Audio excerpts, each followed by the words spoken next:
Hi everyone, this is Anam. Welcome to PhD jobs and admission. आज के इस lecture में हम वीर नर्माद साउथ गुजरात यूनिवर्सिटी के जो पीएचडी एंट्रेंस एग्जामिनेशन है आपका, उसके लिए हम रिसर्च मेथोडोलॉजी के कुछ इंपॉर्टेंट एमसीक्यूज आज के इस वीडियो में डिस्कस करने जा रहे हैं। जैसे कि आपको पता है, वीर नर्माद साउथ गुजरात यूनिवर्सिटी का जो पीएचडी एंट्रेंस एग्जामिनेशन है, ये मोस्ट प्रोबेबली आपके जुलाई मंथ में ही कंडक्ट करवाया जाएगा, लेकिन आपकी यूनिवर्सिटी ने अभी तक पीएचडी एंट्रेंस एग्जामिनेशन की डेट्स को रिलीज नहीं करा है। लेकिन आपको प्रिपरेशंस को स्टार्ट रखना है, जिसमें हम आपको रिसर्च मेथोडोलॉजी, जैसे कि आपको पता है आपका जो पीएचडी एंट्रेंस एग्जामिनेशन होता है उसका 50-50% वेटेज होता है, यानी आपका जो पेपर होता है दो पार्ट्स में डिवाइडेड होता है, paper 1 and paper 2। So paper 1 जो होता है ये आपका रिसर्च मेथोडोलॉजी होता है, और पेपर 2 जो होता है ये आपके सब्जेक्ट से रिलेटेड होता है, जिस भी सब्जेक्ट में आप पीएचडी कर रहे हो। सो पेपर 1 जो कि आपकी रिसर्च मेथोडोलॉजी होता है, सो रिसर्च मेथोडोलॉजी पर हम आपको कंप्लीट कोर्स प्रोवाइड कर रहे हैं, जिसमें हम आपको वीडियो लेक्चर्स प्रोवाइड करते हैं। वीडियो लेक्चर्स आपको हर एक टॉपिक पर रिसर्च मेथोडोलॉजी की वीडियो लेक्चर्स देखने मिलेंगे। जो हमारे वीडियो लेक्चर्स है ये थ्योरी और एमसीक्यूज दोनों ही वीडियो लेक्चर्स हैं, जिससे कि पहले हम आपके कॉन्सेप्ट्स को बिल्ड करवाते हैं, देन एमसीक्यूज से हम आपको सारी ट्रिक्स बताते हैं, देन नोट्स में हमने इंपॉर्टेंट पॉइंट्स को हाईलाइट कर रखा है जो इंटरव्यू में भी आपके लिए बहुत हेल्पफुल होंगे। देन उसके बाद मॉक टेस्ट। सो यहाँ पर हम आपको 10 मॉक टेस्ट प्रोवाइड कर रहे हैं। हर एक मॉक टेस्ट में 40-50 क्वेश्चंस हमने कवर कर रखे हैं, जिससे कि आपके 400 to 500 क्वेश्चंस यहाँ पर आपके कवर होते हैं। आपको पता लगता है कि आपकी कितनी प्रिपरेशन हुई है, and 1500 plus MCQs revision PDF जो कि आपका रिवीजन का काम करती है। तो इस तरीके से हम आपको सारा कंटेंट एक ही जगह पर प्रोवाइड कर रहे हैं। काफी सिंपलेस्ट लैंग्वेज में हमने ये कंटेंट आपके लिए डिजाइन कर रखा है। हमारे एक्सपर्ट्स ने, हमारी टीम के जो पीएचडी स्कॉलर्स हैं, उन्होंने ये कंटेंट आपके लिए डिजाइन कर रखा है। तो मैं आपको बता दूं, इस कंटेंट के साथ साथ हम आपको 100% गारंटी देते हैं कि हमारे इसी कंटेंट से आपको एग्जाम में क्वेश्चंस डायरेक्टली पूछे जाएंगे। तो मैं आपको बता दूं, आपको ज्यादा टाइम वेस्ट नहीं करते हुए आपके प्रिपरेशंस को स्टार्ट कर देना है, क्योंकि यहाँ पर हम आपको गारंटी भी बता रहे हैं कि आपको कंटेंट के साथ साथ हम आपको गारंटी प्रोवाइड कर रहे हैं, और यहाँ पर आपको पास करने की रिस्पॉन्सिबिलिटी हमारी होगी। हम आपको पास करवाएंगे, ये हम रिस्पॉन्सिबिलिटी लेते हैं। तो आपको बस आपका जो एक कंटेंट है हमारा रिसर्च मेथोडोलॉजी का, वो आपको परचेस करना है। परचेस करने के लिए स्क्रीन पर आपको जो नंबर नजर आ रहा है, इस नंबर पर आपको हमें व्हाट्सएप के थ्रू ही हमें कॉन्टैक्ट करना है। याद रखना है, आपको स्क्रीन पर आपको जो नंबर नजर आ रहा है उस पर व्हाट्सएप के थ्रू हमें कॉन्टैक्ट करना है, और आप हमारे ऐप के थ्रू भी स्टडी मटेरियल को एक्सेस कर सकते हैं, जिसके लिंक मैंने आपके साथ description box as well as comment section में भी शेयर कर रखा है। So that's it, and let's begin with the video. तो एक बार ये एमसीक्यू स्टार्ट करने से पहले मैं आपको अच्छे तरीके से हमारे कंटेंट जो हम आपको प्रोवाइड करते हैं, जो स्टडी मटेरियल हम आपको प्रोवाइड करते हैं, उसके बारे में एक बार मैं आपको फटाक से बता दूं कि हमारे इस कोर्स में हम आपको video lectures, mock test, notes provide करते हैं, और 1500 प्लस एमसीक्यूज रिविजन पीडीएफ। ये सारा जो कंटेंट आप देख रहे हो स्क्रीन पर, ये आपको एक ही जगह मिलेगा। कई स्टूडेंट्स क्या करते हैं, इंटरनेट से स्टडी मटेरियल रिफर करते हैं। सो इंटरनेट पे जो लैंग्वेज यूज करी जाती है, बहुत डिफिकल्ट लैंग्वेज यूज करी जाती है, जिससे कि आपको समझ नहीं आता है क्या लिखा हुआ है, किस तरीके से ये जो कंटेंट है आपको किस तरीके से रीड करना है, कितना कंटेंट आपको फॉलो करना है। क्योंकि हम हमारे कोर्स में आपको बताते हैं आपको कितना स्टडी मटेरियल यूज करना है। बहुत ज्यादा भी नहीं आपको पढ़ना है, बहुत कम भी नहीं, आपको जितना सफिशिएंट है आपके स्टडी के लिए उतना आपको पढ़ना है। सो हमारे कोर्स में हम आपको गाइड करते रहते हैं कि किस तरीके से आपको किस टॉपिक पर ज्यादा फोकस रहना है, कहाँ से ज्यादा क्वेश्चंस आपको पूछे जा सकते हैं। ये सारी चीजें हमारे कोर्स में हम आपको बताते हैं। सो हमारा ये जो कोर्स है, हम आपको गारंटी के साथ कहते हैं कि हमारे इसी कोर्स से आपको एग्जाम में 30 से 35 क्वेश्चन डायरेक्टली पूछे जाएंगे। तो जल्द से जल्द आपको कोर्स को परचेस करना है। परचेस करने के लिए स्क्रीन पर जो नंबर नजर आ रहा है, इस पर व्हाट्सएप के थ्रू हमें कॉन्टैक्ट करना है। याद रखिएगा, नॉर्मल कॉल इस नंबर पर नहीं लगेगा, और आप हमारे इस ऐप के थ्रू भी स्टडी मटेरियल को एक्सेस कर सकते हो। सो ऐप को एक्सेस करने के लिंक मैंने आपके साथ डिस्क्रिप्शन बॉक्स में प्रोवाइड कर रखी है। So that's it, and let's begin with the MCQs. First question, the most important quality of a good researcher is. इस क्वेश्चन में हमें फाइंड आउट करना है कि एक अच्छे रिसर्चर की क्वालिटी क्या होना चाहिए, एक अच्छी इंपॉर्टेंट क्वालिटी क्या होना चाहिए गुड रिसर्चर में। सो रिमेंबर, एक गुड रिसर्चर की क्वालिटी होनी चाहिए कि उनका साइंटिफिक टेम्पर होना चाहिए। मतलब वो जो भी अपने रिसर्च में जो भी रिसर्च कर रहे हैं, उनको साइंटिफिक मेथड्स यूज करना चाहिए, साइंटिफिक टेम्पर होना चाहिए। मतलब जो भी वो मेथड्स यूज कर रहे हैं उनके पीछे कुछ ना कुछ लॉजिक होना चाहिए, कुछ ना कुछ रीजन होना चाहिए, और जो भी वो मेथड्स यूज कर रहे हैं वो मेथड उनके डिसीजन साइंटिफिक मेथड्स पर बेस्ड होना चाहिए। तभी आप कहोगे कि वो रिसर्च है, गुड रिसर्च है। बाकी ऑप्शन जो आपको बता रहा है, एज, मनी और टाइम, एज, मनी और टाइम किसी भी रिसर्चर की क्वालिटी नहीं बताता है। कौन से भी एज में रिसर्चर रिसर्च कर सकते हैं, मनी कम या फिर ज्यादा लग रहा है उससे आप ये नहीं कहोगे कि वो रिसर्चर अच्छा रिसर्चर है। और टाइम, टाइम कोई रिसर्च कंप्लीट होने में कम ड्यूरेशन हो जाता है, कोई रिसर्च को कंप्लीट होने में ज्यादा टाइम लग जाता है, उससे भी आप किसी रिसर्चर को बोल नहीं सकते कि वो रिसर्चर एक अच्छा रिसर्चर, उनकी क्वालिटी एक गुड रिसर्चर की क्वालिटी है। सो एज, मनी और टाइम कोई मैटर नहीं करता किसी भी एक अच्छे रिसर्चर में। एक अच्छे रिसर्चर में ये होना चाहिए कि उनका साइंटिफिक टेम्पर होना चाहिए, मतलब वो साइंटिफिक मेथड्स यूज करे अपने रिसर्च में। दैट्स व्हाई आपका करेक्ट ऑप्शन हो जाएगा option A, scientific temper. Next, fundamental research aims at. इस क्वेश्चन में हमें फाइंड आउट करना है कि फंडामेंटल रिसर्च किस रिसर्च का एम होता है। अब फंडामेंटल रिसर्च क्या होता है पहले आपको ये पता होना चाहिए। फंडामेंटल रिसर्च में researcher new theories, new ideas, new concept को डेवलप करते हैं ताकि वो अपनी नॉलेज को इंक्रीज कर सके, अपनी क्यूरियोसिटी को फुलफिल कर सके। तो फंडामेंटल रिसर्च में researcher new theories, new concept, new ideas को डेवलप करते हैं। अब जो भी चीज न्यू होती है वो ऑलवेज प्योर होती है, जो चीज न्यू होती है वो प्योर होती है। सो फंडामेंटल रिसर्च का एम होता है, और फंडामेंटल रिसर्च को हम प्योर रिसर्च भी कहते हैं, जिसमें हम न्यू थ्योरीज, न्यू कॉन्सेप्ट और न्यू आइडियाज डेवलप करते हैं। सो यहाँ पर आपका ऑप्शन डी करेक्ट हो जाएगा। अब रिमेनिंग ऑप्शन भी हम देख लेते हैं। Option A, pilot survey. Pilot survey क्या होता है? पायलट सर्वे हम इसलिए करते हैं, रिसर्चर इसलिए करते हैं कि कोई स्टडी रिसर्चर को अगर परफॉर्म करनी है तो स्टडी की फिजिबिलिटी देखते हैं। तो वो स्टडी क्या सक्सेसफुल हो रही है फिर नहीं स्मॉल स्केल पर। अगर वो स्मॉल स्केल पर कोई स्टडी सक्सेसफुल होती है तो रिसर्चर्स को लार्ज स्केल पर परफॉर्म करते हैं। सो फंडामेंटल रिसर्च का एम नहीं होता है पायलट सर्वे। सो यहाँ पर आपको ऑप्शन ए इनकरेक्ट हो जाएगा। देन ऑप्शन बी, सर्वे। सर्वे क्या होता है? सर्वे एक डेटा कलेक्शन मेथड होता है जिसमें आप डेटा को कलेक्ट कर सकते हो, रिस्पोंडेंट से रिस्पॉन्ड फाइंड आउट कर सकते हो उनका, जैसे क्वेश्चन है, ये सब सर्वेज आप इंटरव्यू करवाकर आप रिस्पोंडेंट का रिस्पॉन्ड लेते हो। सो फंडामेंटल रिसर्च का एम सर्वे कराना नहीं होता है। सो यहाँ पर आपका ऑप्शन बी इनकरेक्ट हो जाएगा। Then option C, action research. Action research ये आपकी अप्लाइड रिसर्च का टाइप होती है जिसमें आप कोई प्रॉब्लम को, किसी भी प्रॉब्लम को इमीडिएटली सॉल्व करते हो, किसी भी ऐसी प्रॉब्लम जो इमीडिएटली सॉल्व हो सके। सो हम फंडामेंटल रिसर्च में किसी प्रॉब्लम को सॉल्व नहीं करते बल्कि न्यू थियरीज और न्यू आइडियाज और न्यू कॉन्सेप्ट को डेवलप करते हैं। उसी तरीके से एक्शन रिसर्च भी इस क्वेश्चन का आंसर नहीं होगा, क्योंकि एक्शन रिसर्च में हम इमीडिएटली किसी प्रॉब्लम को सॉल्व करते हैं। So fundamental research aims at pure research. So यहाँ पर आपका ऑप्शन डी करेक्ट हो जाएगा। Next, short summary of a technical report is called A और एन। इस क्वेश्चन में हमें फाइंड आउट करना है कि एक शॉर्ट समरी होती है जो आप रिपोर्ट में लिखते हो, उसे हम क्या कहते हैं? शॉर्ट समरी जो आप आपके रिसर्च रिपोर्ट में लिखते हो, रिसर्च आर्टिकल में लिखते हो, उसे हम क्या कहते हैं? सो शॉर्ट समरी को हम कहते हैं एब्स्ट्रैक्ट। तो जब भी आप आपका रिसर्च पेपर लिखते हो, रिसर्च आर्टिकल लिखते हो, उसमें आप एब्स्ट्रैक्ट लिखते हो, जिसमें आप आपका जो रिसर्च का वर्क होता है, आपने जो रिसर्च में वर्क किया होता है, उस वर्क को आप शॉर्ट में एक्सप्लेन करते हो, शॉर्ट में समराइज करते हो। और रिमेंबर, आपका जो एब्स्ट्रैक्ट होता है बेसिकली 150 से 300 वर्ड्स के बीच में आपको आपका एब्स्ट्रैक्ट लिखना होता है, और शॉर्ट में आपको एक्सप्लेन करना होता है कि आपने रिसर्च में क्या क्या वर्क किया है। तो short summary of a technical report is called an abstract. यहाँ पर आपको ऑप्शन डी करेक्ट हो जाएगा। देन ऑप्शन आपको गिवन है आर्टिकल एंड पब्लिकेशन। आर्टिकल और पब्लिकेशन में आप कोई शॉर्ट समरी नहीं लिखते हो। सो यहाँ पर आपका ऑप्शन बी और ऑप्शन ए एंड सी दोनों भी इनकरेक्ट हो जाएगा। एंड ऑप्शन डी आपको गिवन है गाइड। ऑब्वियसली गाइड इस क्वेश्चन का करेक्ट ऑप्शन नहीं हो जाएगा। सो इस क्वेश्चन का करेक्ट ऑप्शन है आपका एब्स्ट्रैक्ट। एब्स्ट्रैक्ट हम जिसको शॉर्ट समरी कहते हैं, या आप ये रिसर्च पेपर में लिखते हो, और जो आपका रिसर्च का वर्क है आप उसको शॉर्ट में 150 से 300 वर्ड्स के बीच में एक्सप्लेन करते हो। सो उसे हम कहते हैं एब्स्ट्रैक्ट। यहाँ पर आपका ऑप्शन बी करेक्ट हो जाएगा, abstract. Next, a reasoning where we start with certain particular statements and conclude with a universal statement is called. इस क्वेश्चन में हमें एक रीजनिंग की डेफिनेशन गिवन है, हमें फाइंड आउट करना है ये कौन सी रीजनिंग होगी। क्या ये डिडक्टिव रीजनिंग होगी, इंडक्टिव या फिर एबनॉर्मल रीजनिंग होगी, हमें ये फाइंड आउट करना है।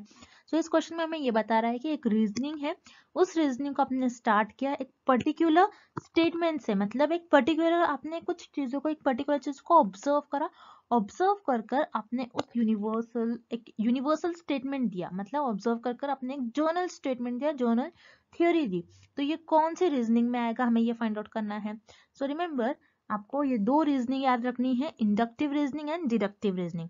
डिडक्टिव रीजनिंग में आप क्या करते हो, आपके पास एक थ्योरी होती है डिडक्टिव रीजनिंग में, उस थ्योरी पर आप हाइपोथेसिस ले डाउन करते हो, आप गेस करते हो एंड उस हाइपोथेसिस को ऑब्जर्व करते हो, एनालाइज करते हो एंड देन लास्ट में आप कंफर्म करते हो आपके रिजल्ट या फिर रिजेक्ट कर देते हो। देन इंडक्टिव रीजनिंग में क्या होता है, आप ऑब्जर्व करते हो कोई चीज को, जैसा इस क्वेश्चन में हमें गिवन है, एक पर्टिकुलर स्टेटमेंट को कंक्लूड किया, एक पर्टिकुलर स्टेटमेंट को ऑब्जर्व किया, देन एक पैटर्न फॉलो किया, देन उस पर एक टेंटेटिव हाइपोथेसिस ले डाउन करा एंड देन उसके बेसिस पर एक थ्योरी जनरेट करा। यूनिवर्सल स्टेटमेंट मतलब एक यूनिवर्सल, सबके लिए एक थ्योरी, एक जर्नल थ्योरी डेवलप किया। तो इंडक्टिव रीजनिंग वो रीजनिंग होती है जिसमें आप पर्टिकुलर स्टेटमेंट को कंक्लूड करते हैं, पर्टिकुलर स्टेटमेंट को ऑब्जर्व करते हैं एंड कंक्लूड कर कर आपको यूनिवर्सल स्टेटमेंट देते हो, मतलब एक जर्नल थ्योरी देते हो। सो ये आपकी डेफिनेशन हो जाएगी इंडक्टिव रीजनिंग की। वेराज डिडक्टिव रीजनिंग में आप क्या करते हो, आपके पास ऑलरेडी थ्योरी अवेलेबल होती है, उस पर हाइपोथेसिस ले डाउन करते हो, उस थ्योरी को आप ऑब्जर्व करते हो, एनालाइज करते हो एंड देन रिजल्ट देते हो। सो ये आपके डिडक्टिव रीजनिंग की डेफिनेशन नहीं हो जाएगी। देन यहाँ पर आपका ऑप्शन सी गिवन है एबनॉर्मल रीजनिंग। एबनॉर्मल रीजनिंग आपके साइकोलॉजी से रिलेटेड एक टर्म है। सो ये आपका ऑप्शन सी इनकरेक्ट हो जाएगा। बस रिसर्च में आपको दो ही टाइप की रीजनिंग याद रखना है, इंडक्टिव एंड डिडक्टिव। सो हम फिर से एक बार देख लेते हैं। डिडक्टिव रीजनिंग वो होती है जिसमें आपके पास ऑलरेडी थ्योरी अवेलेबल होती है, उस थ्योरी पर आप हाइपोथेसिस ले डाउन करते हो, देन उस हाइपोथेसिस को आप ऑब्जर्व करते हो, एनालाइज करते हो एंड देन रिजल्ट कंफर्म कर देते हो। इंडक्टिव रीजनिंग वो रीजनिंग होती है जिसमें आप कोई पर्टिकुलर ऑब्जर्व करते, पर्टिकुलर चीजों को ऑब्जर्व करते, एक पर्टिकुलर स्टेटमेंट देते हो, देन पैटर्न फॉलो करते हैं, देन उस पर टेंटेटिव हाइपोथेसिस ले डाउन कर एक जर्नल थ्योरी देते हो, यूनिवर्सल स्टेटमेंट देते हो। तो ये हो जाएंगे आपकी डेफिनेशन इंडक्टिव रीजनिंग की। सो यहाँ पर आपका ऑप्शन भी करेक्ट हो जाएगा। Next, quota sampling is classified as a type of. इस क्वेश्चन में हमें फाइंड आउट करना है कोटा सैम्पलिंग आपकी कौन सी सैम्पलिंग का एक टाइप होगी। सो कोटा सैम्पलिंग आपको याद रखना है, कोटा सैम्पलिंग आपकी नॉन प्रोबेबिलिटी सैम्पलिंग का एक टाइप होती है जिसमें आप पॉपुलेशन में से जिन मेंबर्स को सिलेक्ट करोगे वो आप आपके पर्पस, जजमेंट और कन्वीनियंस के बेसिस पर सिलेक्ट करते हो, और कोटा सैम्पलिंग में आप पॉपुलेशन में से मेंबर्स को नॉन रैंडम वे से सिलेक्ट कर लोगे, इसलिए quota sampling is classified as a type of non random sampling. अब कोटा सैम्पलिंग में आप नॉन रैंडम सैम्पलिंग से कैसे मेंबर्स को सिलेक्ट करते हैं, हम इस डायग्राम के थ्रू समझते हैं। अब मान लीजिए कोटा सैम्पलिंग जो होती है ना आपकी, उसमें जो आपकी पॉपुलेशन होती है वो बहुत ज्यादा लार्ज अमाउंट में होती है। आपका यहाँ पर पर्पस है, जैसे मेरा यहाँ पर पर्पस है कि मुझे ऐसे मेल्स पर स्टडी करनी है जिनकी एज अब 40 है, तो मेरे पास बहुत ज्यादा अमाउंट में पॉपुलेशन है, तो मैं क्या करूंगी, मेरी पॉपुलेशन में से ऐसे मेल्स जिनकी एज अब 40 है उनको पहले चूज कर लूंगी, और मैं ये देखूंगी कि मुझे किससे इन्फॉर्मेशन मिल सकती है, कि मुझे इस पर्सन से इन्फॉर्मेशन मिल सकती है, तो मैं इस पर्सन को ले लूंगी, अपना सैंपल बना लूंगी, फिर मैं इस पर्सन को ले लूंगी, अपना सैंपल बना लूंगी, फिर मैं इस पर्सन को ले लूंगी, अपना सैंपल बना लूंगी। तो इसी तरीके से मैं अपनी पॉपुलेशन में से ऐसे मेंबर्स को लूंगी पहले, तो जिनकी एज अब 40 है और मुझे ऐसा लगता है कि मुझे उनसे इन्फॉर्मेशन मिल सकती है, और मैं उन लोगों को लूंगी और ये मेरा सैंपल बन जाएगा और इस पर मैं रिसर्च परफॉर्म करूंगी। तो इस तरीके से आप कोटा सैम्पलिंग में नॉन रैंडम वे से आपके सैंपल्स को सेलेक्ट कर लेते हो, इसलिए quota sampling is classified as a type of non random sampling. से यहाँ पर आपका ऑप्शन सी करेक्ट हो जाएगा। देन ऑप्शन है रैंडम सैम्पलिंग। रैंडम सैम्पलिंग क्या होता है, जिसमें आप रैंडमली पॉपुलेशन में से मेंबर्स को सिलेक्ट कर लोगे। सो यहाँ पर आप आपका जजमेंट नहीं लगा सकते हो कि मुझे किस किस पर्सन से इन्फॉर्मेशन मिल सकती है, तो आप रैंडमली सिलेक्ट कर लेते हो। सो यहाँ पर आपका ऑप्शन ई इनकरेक्ट हो जाएगा, बिकॉज कोटा सैम्पलिंग में आप आपके पर्पस, कन्वीनियंस और जजमेंट के बेसिस पर से पॉपुलेशन में से मेंबर्स को सिलेक्ट कर लेते हो। अब रह गई बात आपकी ऑप्शन बी और डी की। ऑप्शन बी आपको गिवन है डायरेक्ट सैम्पलिंग। डायरेक्ट सैम्पलिंग क्या होती है, जिसमें आप पॉपुलेशन में से जो आपकी एक्चुअल पॉपुलेशन है उसी में से मेंबर्स को रैंडमली सिलेक्ट करो। सो ये हो जाती है आपकी डायरेक्ट सैम्पलिंग। और इनडायरेक्ट सैम्पलिंग क्या होती है कि आप जो पॉपुलेशन में है जो मेंबर्स होते हैं उनके उनके आइडेंटिटीज की बेसिस पर से उनको सेलेक्ट कर लेते हो, जैसे उनके वोटर आईडीज, उनका इलेक्शन कार्ड, उनका ड्राइविंग लाइसेंस, तो इन सारे डॉक्यूमेंट्स के बेसिस पर से आप उन मेंबर्स को सेलेक्ट कर लेते हो। सो वो हो जाएगा आपका इनडायरेक्ट सैम्पलिंग। तो direct sampling and indirect sampling ये क्वेश्चन का आंसर नहीं होगा, बिकॉज कोटा सैम्पलिंग में आप पॉपुलेशन में से मेंबर्स को उनके जजमेंट और पर्पस के अकॉर्डिंग मेंबर्स को सिलेक्ट कर लेते हो और non random sampling basis select कर लेते हो। दैट्स व्हाई आपका करेक्ट ऑप्शन हो जाएगा option C, non random sampling. Next, interviewing all members of a given population is called. इस क्वेश्चन में हमें फाइंड आउट करना है कि आप अगर आपकी जो पॉपुलेशन है उस पॉपुलेशन में से पूरे मेंबर्स से, ऑल मेंबर्स, पूरे मेंबर्स से आप इंटरव्यू ले रहे हो, उनका पूरा मेंबर्स का इंटरव्यू कंडक्ट करवा रहे हो, तो उसे हम क्या कहते हैं। सो वन बाय वन हम ऑप्शन देखते हैं। ऑप्शन ए सैंपल, अगर आप पूरी पॉपुलेशन से इंटरव्यू कंडक्ट करवा रहे हो तो वो सैंपल नहीं होता, बल्कि पॉपुलेशन में से अगर आप कुछ मेंबर्स का इंटरव्यू कंडक्ट करवाते हैं तो वो आपका सैंपल होता है। सो यहाँ पर आपका ऑप्शन ए इनकरेक्ट हो जाएगा। देन ऑप्शन बी पोल। पोल क्या होता है, इसमें भी कुछ ही लोग होते हैं, कुछ लोग वोट करते हैं ये देखने के लिए कि कौन सी पार्टी जीतेगी। सो पोल में भी आप पूरी पॉपुलेशन को इन्वॉल्व नहीं कर सकते। सो यहाँ पर आपका ऑप्शन बी भी इनकरेक्ट हो जाएगा। Then option C census. Census एक ऐसा होता है जिसमें आप आपकी जो पूरी पॉपुलेशन है, पूरी पॉपुलेशन का इंटरव्यू कंडक्ट करवा सकते हो, उसे हम कहते हैं सेंसस। सो यहाँ पर आपका ऑप्शन सी करेक्ट हो जाएगा, census. Next question, increasing the sample size has the following effect upon the sampling error. इस क्वेश्चन में हमें फाइंड आउट करना है कि अगर आप आपके जो सैंपल का साइज है उसको इंक्रीज कर रहे हो तो आपके सैम्पलिंग एरर पर कैसा इफेक्ट होगा। क्या आपका सैम्पलिंग एरर इंक्रीज हो जाएगा, या फिर आपका सैम्पलिंग एरर रिड्यूस हो जाएगा, या फिर आपके सैम्पलिंग एरर पर कोई इफेक्ट नहीं होगा, हमें ये फाइंड आउट करना है। सो रिमेंबर, जैसे मान लीजिए मैं एक स्टडी कर रही हूँ, मेरी एक पॉपुलेशन है, पॉपुलेशन में मेरे टोटल 100 मेंबर्स है। उन 100 मेंबर्स में से मैंने जो सैंपल सिलेक्ट कर लिया है, सैंपल में मैंने 95 मेंबर्स को सिलेक्ट कर लिया है। तो इस केस में मेरा जो सैम्पलिंग एरर हो जाएगा, सैम्पलिंग एरर क्या होता है आपका, अपनी कितनी पॉपुलेशन लिया है माइनस सैंपल्स। तो पॉपुलेशन मेरी यहाँ पर है 100 एंड सैंपल्स मैंने लिया है 95। तो इस केस में मेरा जो सैम्पलिंग एरर हो जाएगा, सैम्पलिंग एरर हो जाएगा इस केस में मेरा 5। मतलब मैं जितना ज्यादा मेरा सैंपल का साइज इंक्रीज करते जाऊंगी उतना कम मुझे सैम्पलिंग एरर मिलेगा। अभी 100 में से मैं अगर मेरा सैंपल का साइज इंक्रीज कर दूं, मैं 95 लिया है मैंने, अगर मैं 99 लेती तो यहाँ पर इस केस में मेरा सैम्पलिंग एरर सिर्फ 1 ही होता। मतलब मैं जितना ज्यादा मेरा सैम्पलिंग एरर ज्यादा लेते जाऊंगी, सैम्पलिंग साइज में जितना ज्यादा लेते जाऊंगी उतना कम मेरा सैम्पलिंग एरर हो जाएगा।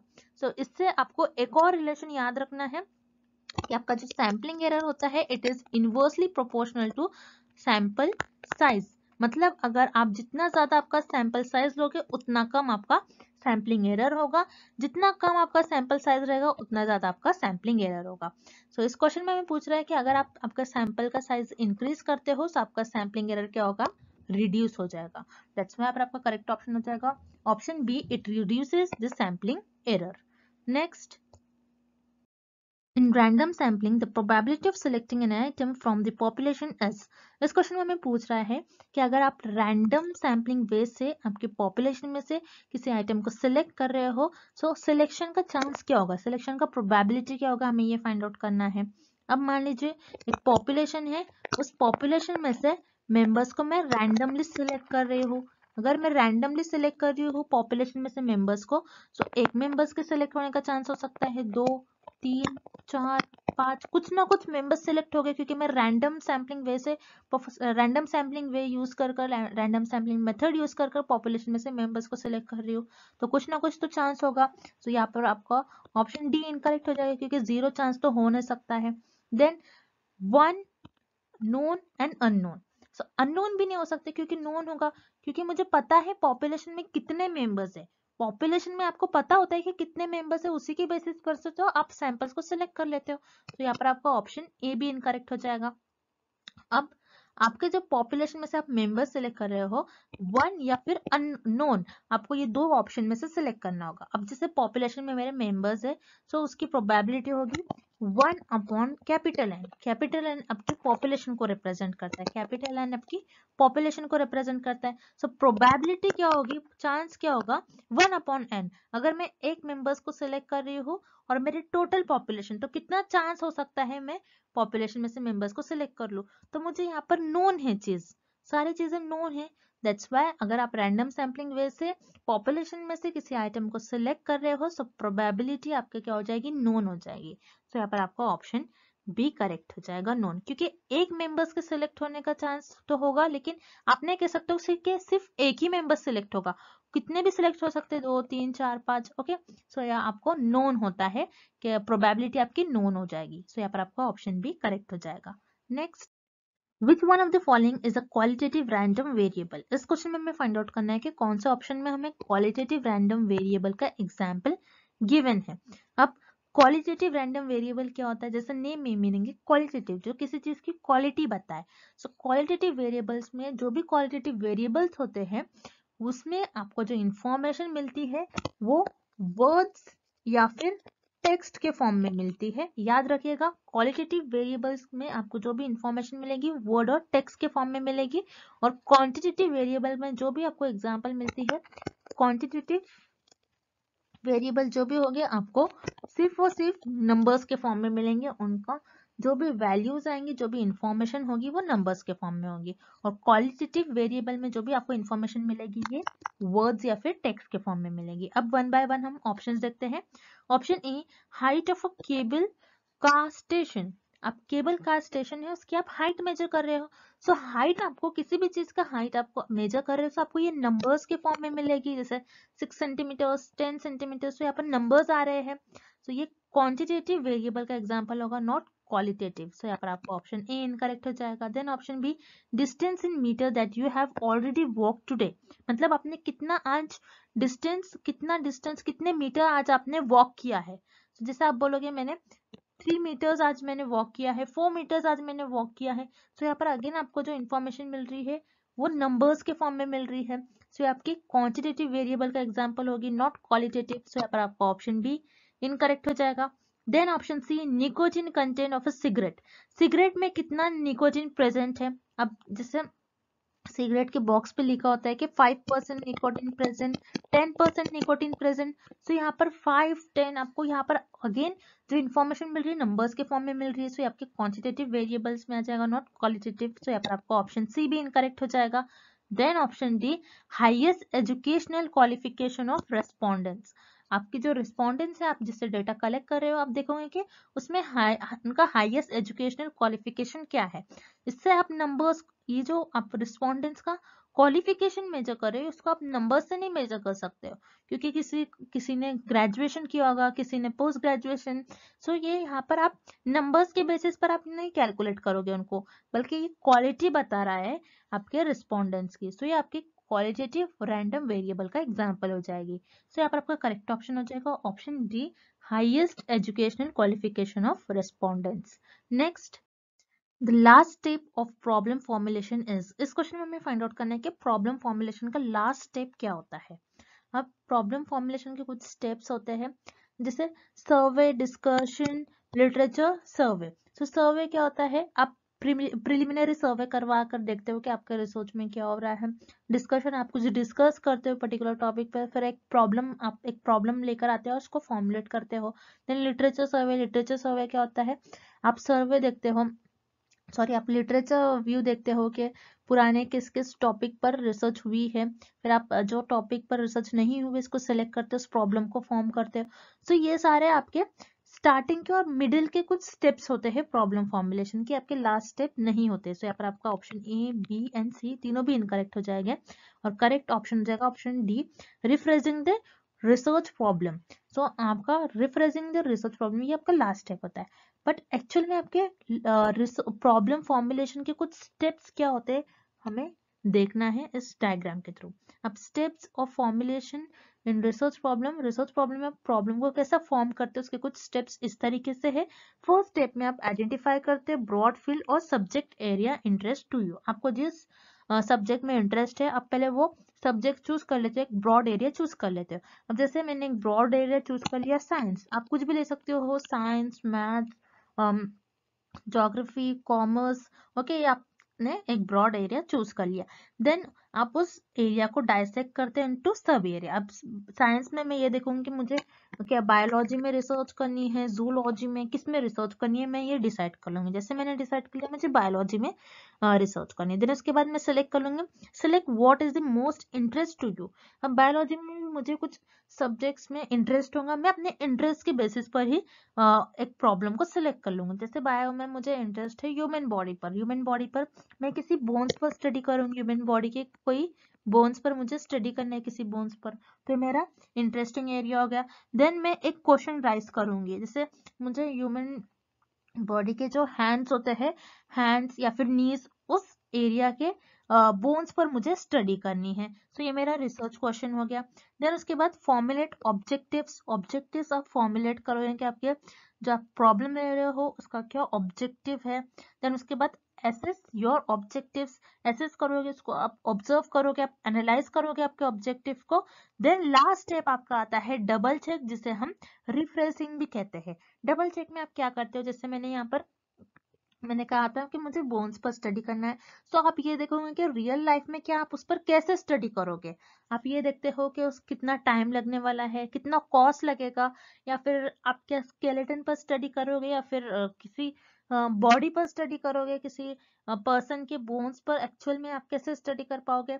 सो यहाँ पर आप रिफ्रेशिंग करते हो, आप डबल चेक करते हो कि आपको टाइम कॉस्ट आप किस तरीके से उस चीज को अवेलेबल कर उस प्रॉब्लम को फॉर्म कर दोगे। सो याद रखिएगा, प्रॉब्लम फॉर्मुलेशन का लास्ट स्टेप होता है रिफ्रेजिंग द रिसर्च प्रॉब्लम। सो यहाँ पर आपका ऑप्शन डी करेक्ट हो जाएगा। And thank you for watching this video. Good luck with your preparations.